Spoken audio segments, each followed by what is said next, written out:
Ani. Welcome to our lesson about locations and locatives. A preposition shows the relationship between a noun and some other element of the sentence. Examples of prepositions can include on top of, atop or upon, in or inside, above or over, below, beside, behind, under, from, by, etc. Here we look at some prepositional phrases. Recall our locative form and the suffix that we add to turn a place or a noun into a location. The ing or ong, ang, eng. We learned we're able to say shangge gumagong wisine, shangge gumagong, at, in, or near the restaurant. Shangge gumagong wisine. She or he is eating at the restaurant. Zagagun is lake. Zagaganin, over at the lake, in the lake, at the lake, near the lake, which is the same as down by the lake. Zagaganin noki. Jibakwe gumik is a kitchen. Jibakwe gumagong, in the kitchen. It could be near the kitchen or even under the kitchen, but we take the meaning for what would make the most sense. In the kitchen.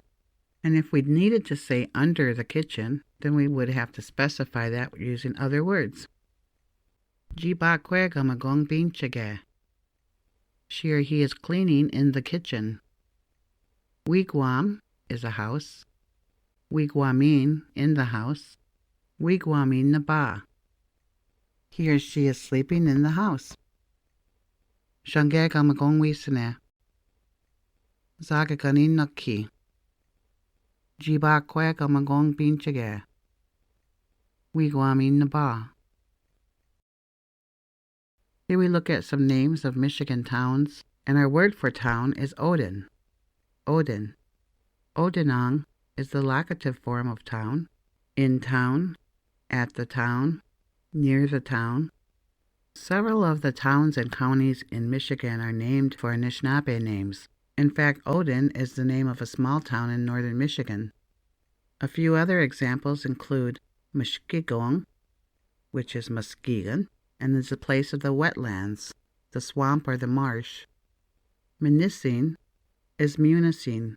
Munis is an island. Munising is the locative form of island. Munising, place of the island, or where the island is. Chisaning is the town name, Chesaning. A sin is our word for stone or rock.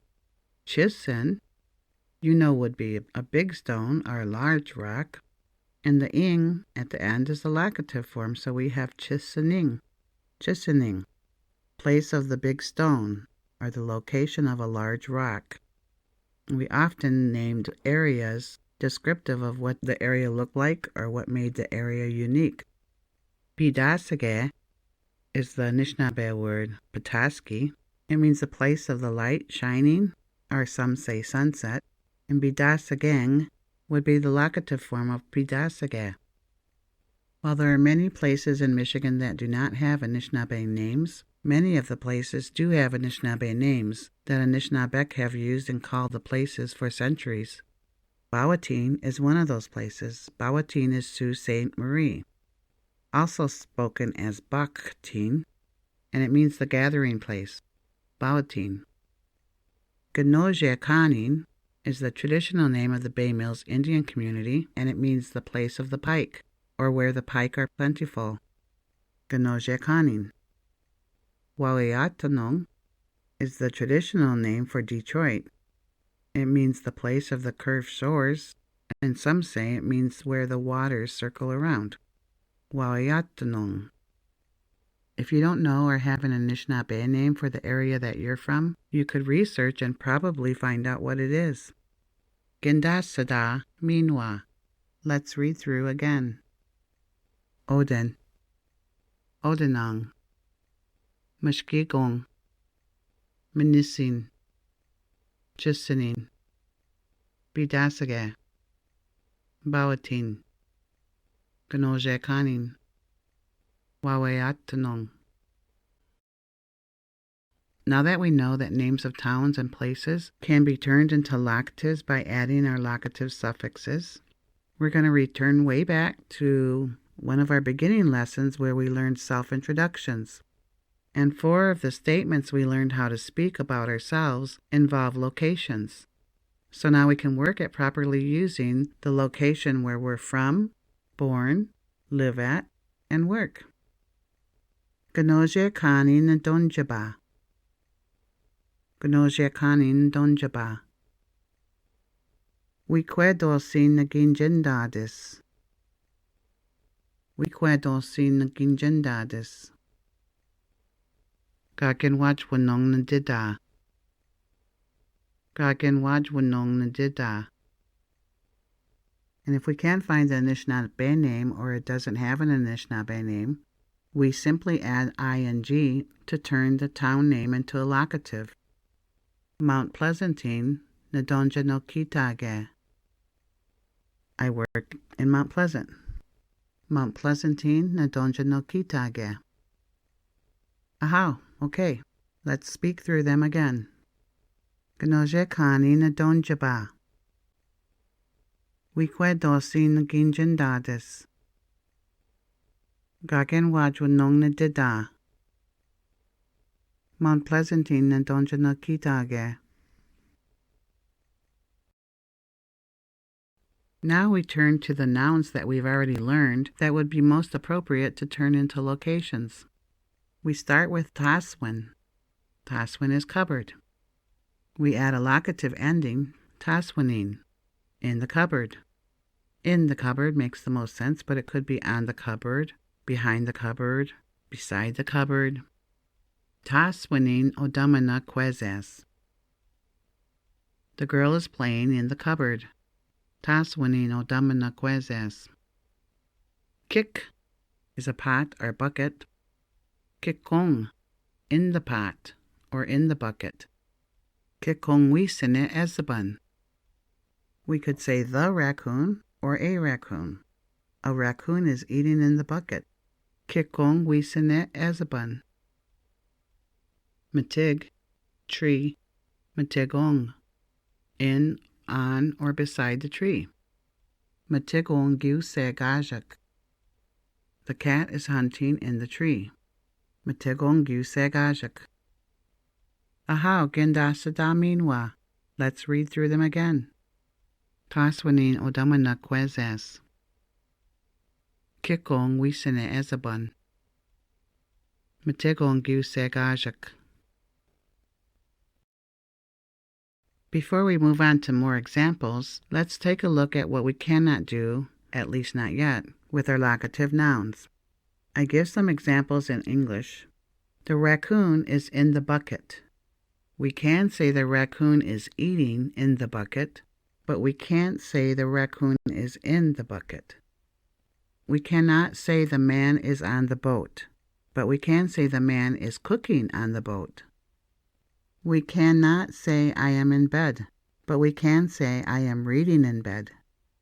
We can say the cat is hunting in the tree, but we can't say that the cat is in the tree. What we can and are able to say is that someone, a person or animal, is doing something at a place.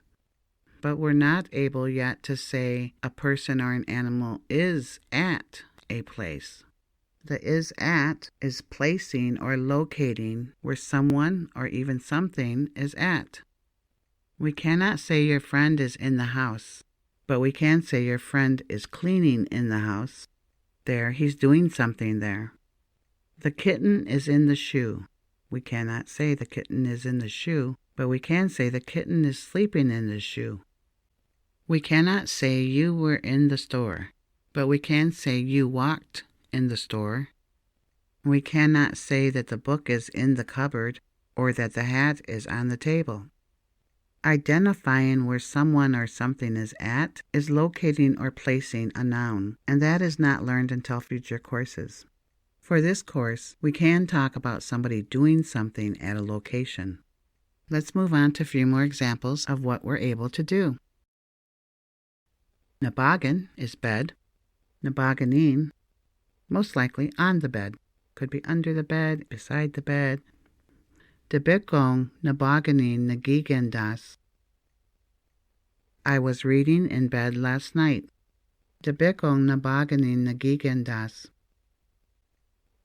Jiman, canoe or boat. Jimanin, in the canoe or on the boat. Jimanin jibakwe wanine. That man is cooking on the boat. Jimanin jibakwe wanine. Daban is car.